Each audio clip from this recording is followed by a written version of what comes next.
Amici, siamo qui con Vanni Gandolfo per il Biografilm 2023, regista. La Bella Addormentata parla di una parte specifica della Sardegna che è appunto la Costa Smeralda, che tutti conoscono, quasi tutti conoscono per i gossip e il clamore delle estati, i VIP, varie persone più o meno famose, e che invece per me rappresenta qualcosa di diverso. Per chi non conosce la storia della Costa Smeralda, è stata inventata all'inizio degli anni 60 da un gruppo di persone molto ricche che si innamorano di questo angolo sperduto della Sardegna. C'era una società contadina e pastorale molto arcaica e, investendo una cifra considerevole, comprano buona parte dei terreni, quelli più vicini al mare, e costruiscono un posto nuovo, dal niente. Non c'era l'acqua, non c'era la corrente, non c'erano le strade, non c'era la corrente elettrica. Portano tutto e portano una vita diversa da quella che c'era prima. La Costa Smeralda è un posto che io ho visto crescere da bambino, perché sono stato portato a vivere lì fisso tutto l'anno dal 1977 ai primi anni 80, al seguito del lavoro di mio papà. Tuo papà chi era? Mio papà si chiamava Marcello Gandolfo, era un ingegnere chiamato dal principe Karim Aga Khan per dirigere i lavori della seconda fase della costruzione di Porto Cervo. Un giovane ingegnere di 37 anni che aveva già delle buone esperienze di lavoro, accettò immediatamente perché era una sfida enorme. Gli fu proposto sostanzialmente di costruire la città ideale in un posto incantevole con degli architetti visionari. Dal punto di vista umano, personale, per voi come famiglia? Noi eravamo dei bambini, e io ho 2 fratelli, eravamo 3 bambini e ci siamo trovati a vivere in un posto meraviglioso, un contatto con la natura costante. Chi forse l'ha vissuta un po' meno bene è stata mia mamma, che dopo un po' di anni di questa vita, come la definisce lei nel film, di là dal mare, ha deciso di tornare a vivere in continente, come si dice in Sardegna, come si chiama la terraferma. Siete stati in un paradiso terrestre, si può dire, immersi proprio nella natura. È questo che ti ha colpito di più? Sì, il posto magico, è un posto incredibile, lontano da qualunque costrizione della città, da qualunque regola anche della città, tant'è che quando siamo tornati a vivere a Padova, almeno io ho fatto fatica ad ambientarmi, anche perché i miei parametri erano solo quelli della vita appunto di là dal mare, e mi mancava tantissimo la vita in Sardegna. Questo ha fatto sì che comunque ha lasciato dentro di me un grandissimo amore per quel posto. È un posto dove la natura è ancora padrona del territorio, ed è una cosa molto bella che spesso viene, non dico dimenticata, ma non è il motivo principale per cui si parla della Costa Smeralda. Quando mio papà era ancora vivo, papà è morto 25 anni fa, per cui diciamo non ho potuto fare con lui questo documentario, ma l'ho fatto con mia mamma. Però negli anni dell'adolescenza io ho molto contestato mio papà per aver contribuito alla costruzione di un posto finto, o perlomeno che mi sembrava finto, che era stato fatto per pochi eletti, per un'elite, quindi che aveva una connotazione che mi sembrava negativa. Della Costa Smeralda spesso si parla solo in certi termini, appunto ritorno alle vacanze chiassose di agosto, quando invece conoscendola è un posto che ha tanto di più, ma veramente tanto di più. La cosa che mi ha mosso a fare il film è stato questo: andare a cercare di capire, a fare un viaggio per capire se è un posto finto o no, provare a trovare una risposta, se ha snaturato un territorio oppure no, e in quale modo questo progetto avveniristico e molto particolare ha impattato sulla società della Gallura, tutta la Gallura, ma forse anche di tutta la Sardegna. Si parla molto di come hanno preso le persone del territorio, anche circostante, l'arrivo di queste persone, di ingegneri anche nel territorio.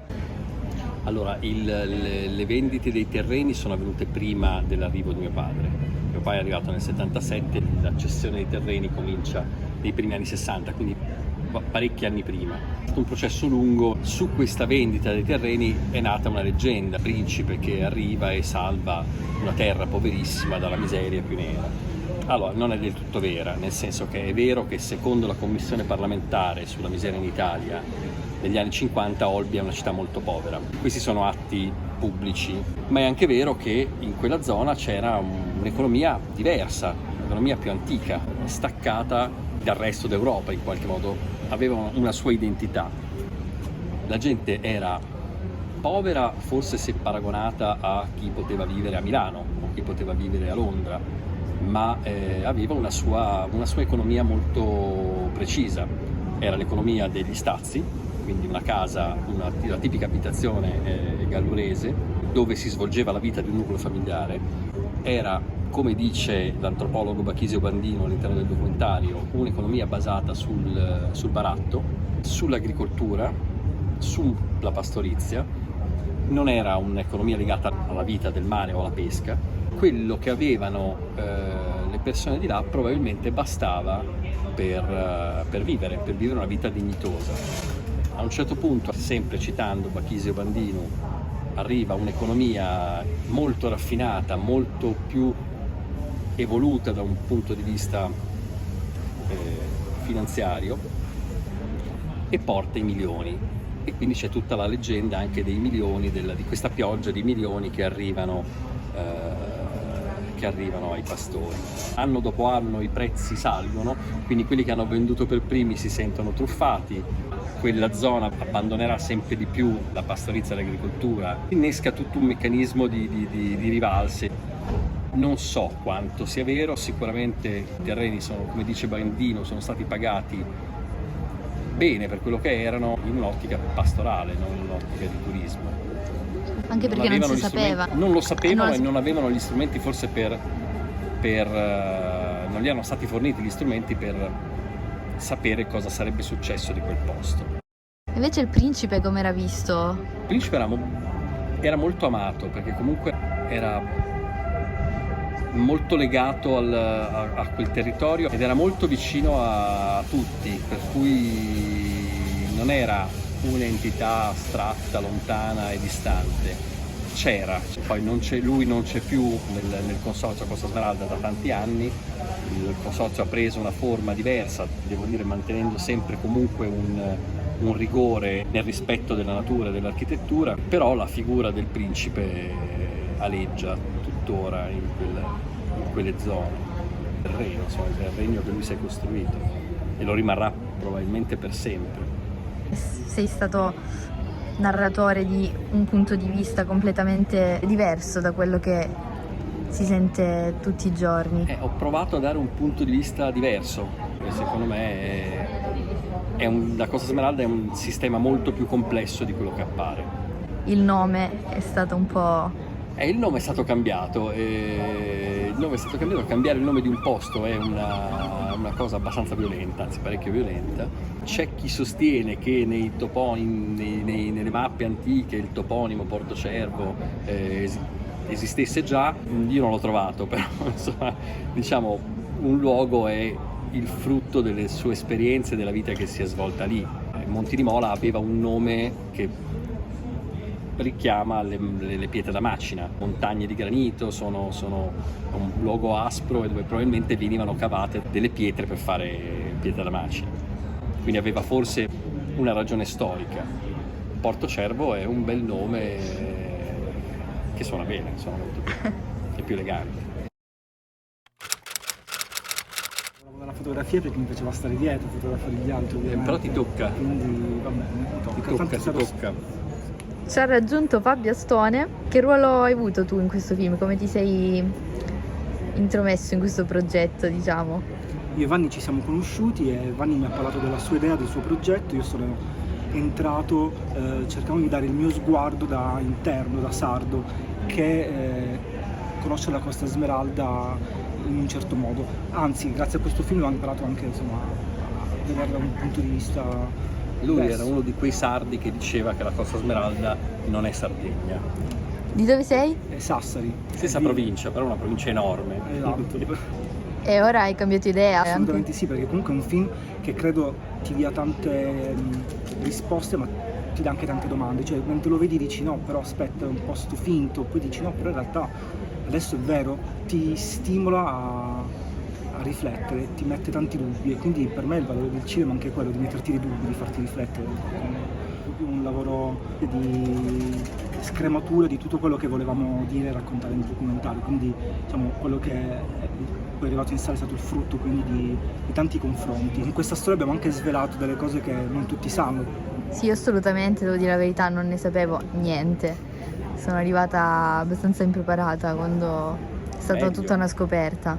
E diciamo che poi quello che abbiamo fatto è anche stato un racconto personale intimo che però poi si allarga e diventa in realtà il racconto di una regione ma anche di una nazione, perché poi prendiamo in realtà anche tutto quello che è stato negli anni 60, 70, 80, quindi in quel microcosmo che è stato la Sardegna, che però poi si è allargato. Un po' lo specchio poi anche della società, la Costa Smeralda, l'abbiamo detto varie volte. Sì, l'abbiamo detto varie volte, anche perché è il boom economico ma è l'antiboom economico, esatto. È l'edonismo degli anni 80 ma non lo è il nascondimento, appunto. Sono gli anni 70 e gli anni di piombo, come dice mia mamma nel film, però non è neanche quello, cioè abbiamo provato a pensare alla Costa Smeralda come una sorta di laboratorio dove sono avvenute delle cose in piccolo che poi si vedevano o nell'esatto opposto o in quella forma lì, il più in grande nell'intero paese. Vanni, tu che ci dici di questa collaborazione con Fabio? No, è stata una collaborazione che è andata oltre la mera coscrittura di un film. Allora, innanzitutto secondo me era necessario avere un punto di vista esterno rispetto alla mia storia, ed è stato fondamentale avere un punto di vista esterno che però venisse da una persona sarda, perché la Sardegna è un mondo a sé, molto particolare, molto affascinante, ma con delle sue regole, con delle sue dinamiche che bisogna conoscere bene per poterne parlare. Fabio come sceneggiatore mi ha molto stimolato a fare un lavoro che da regista è sempre difficile fare, cioè mettersi in gioco, mettersi a nudo davanti a una telecamera sostanzialmente. Mi ha aiutato a togliere un grosso velo di pudore rispetto alla storia. Ho insistito tanto per i Super 8, sono contento che poi nel film ci sono, i filmati di famiglia, perché quello restituiscono veramente tanto l'intimità, perché ovviamente parlare di una cosa privata come la propria famiglia, anche il proprio vissuto, è molto difficile, magari accompagnato da qualcuno ti dà anche uno sguardo esterno, diverso, ti spinge forse a lasciarti più andare. Io questi filmati ero convinto che non parlassero, non fossero stati girati in Sardegna, ero convinto non ci fosse nulla. Li avevo archiviati come materiale non interessante. Il mio papà, per esempio, nella prima stesura era un pochino ectoplasmatico, insomma, non c'era. Non è che ci sia molto di più in questa versione, ma c'è fisicamente, cioè vedendo finalmente, avendo il coraggio di guardare queste 100 e passa bobine di Super 8 girate da mio padre, ho trovato delle perle meravigliose dove c'è anche lui. Lì c'è lui giovane con mia mamma, c'è la nostra vita di quegli anni lì, siamo noi bambini, e tutto questo dà vita al film, dà vita a un altro piano narrativo del film che mancava e che sono molto contento di aver trovato. Questi Super 8 l'hai cercati per il film o l'hai trovati? Allora no, io sapevo che ne conoscevo l'esistenza, era una casa di mia mamma, dimenticati da più di 40 anni in un armadio.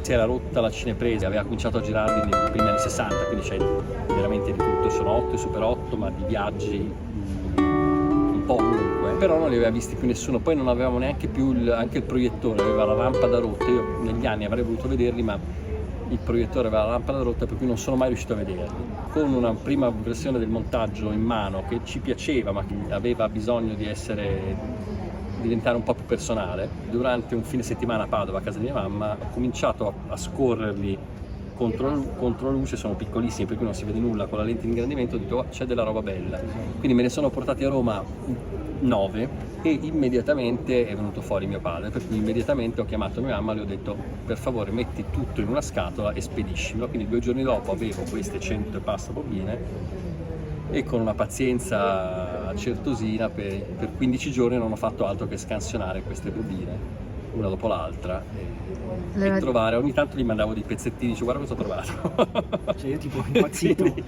bellissimo. Infatti, poi allora forse è stato un bene non vederli per tutti questi anni per poi riscoprirli così e Ma vederli anche in un film. decisamente, è stato un bene non averli visti prima e averli è un tesoro che Una sorpresa. dopo la proiezione una delle domande è stata molto divertente perché una persona del pubblico mi ha chiesto ma il film quindi nasce da questo tesoro di Super 8 che tu avevi in casa, quindi come l'hai costruito partendo da questi filmati di famiglia? E è stata, la risposta appunto a me veniva quasi da dire perché ho detto no, in realtà no, cioè li ho trovati 4 mesi fa, tant'è che il film che è stato mandato in selezione a Biografilm è diverso rispetto a quello che è stato proiettato ieri, perché gli abbiamo potuto dare, in questi 4 mesi gli abbiamo potuto ridare una forma diversa, è subentrato un secondo montatore ed è diventato un film diverso, molto più profondo e molto più intimo. Però questo è il bello del documentario, io dico sempre i documentari non si scrivono prima, i documentari vanno vissuti con i tempi giusti, spesso ci vogliono anni per fare un documentario. Questo ha avuto, se non sbaglio, 7, 8, 9 sessioni di riprese in Sardegna, lunghe, più o meno lunghe, quindi però in vari momenti, in vari anni, e si scrivono un po' alla volta perché è un'interpretazione soggettiva di una realtà, e però quella realtà per raccontarla e per averne un punto di vista bisogna conoscerla profondamente, per conoscerla bisogna starci nella realtà. Quindi secondo me si scrivono al montaggio. Infatti questo lavoro che abbiamo fatto con Fabio era un lavoro è stato molto stimolante perché ci siamo imposti di scrivere una sceneggiatura che poi è stata stravolta, rimodellata, rimontata e rigirata varie volte, però tutti quegli elementi che avevamo inserito in sceneggiatura, magari non in quell'ordine, però ci sono tutti. Quindi questo film è frutto anche di un lavoro più che di sceneggiatura, di psicanalisi. Ma in realtà i film si scrivono così, cioè si sta più coppia, di tempo al telefono, dal vivo, a chiacchierare, a parlare, che poi effettivamente a scrivere. Perché tutto è veramente una chiacchiera continua, sviscerare la storia, poi scrivere è proprio la parte finale che ci si mette di meno. Tutto il resto è lavoro pregresso veramente di lunghe sessioni di discussioni. Quindi Poi Fabio è, diciamo, il lato pacato, quello che riportava Si vede. alla realtà. Io invece io sono quello che prende, parte, gira, mi entusiasmo, giro una cosa, la monto, mi piace, poi la butto, poi la riprendo. forse bisogna partire, diciamo, da un ordine per poi invece creare Stravolgerlo.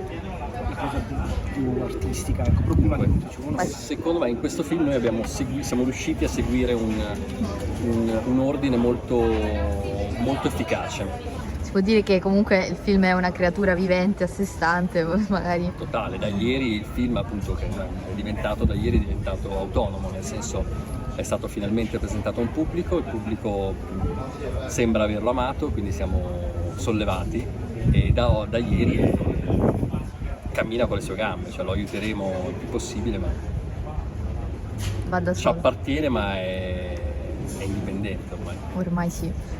Bene. Fabio, tu che dici per i sardi, cosa ne penseranno il popolo sardo? Penso che appunto le persone sarde che lo vedranno saranno sicuramente incuriosite di scoprire questa storia, perché appunto molti sardi non la conoscono, vivono nella leggenda di quei 20 giorni di agosto in cui la Costa Smeralda vive, perché molti sardi non ci vanno proprio come sotto di repressione. Invece forse il documentario farà venire la voglia e la curiosità di andare a vedere in realtà magari anche fuori stagione che cos'è quel luogo, cos'è quel posto, quindi sono sicuro che susciterà curiosità.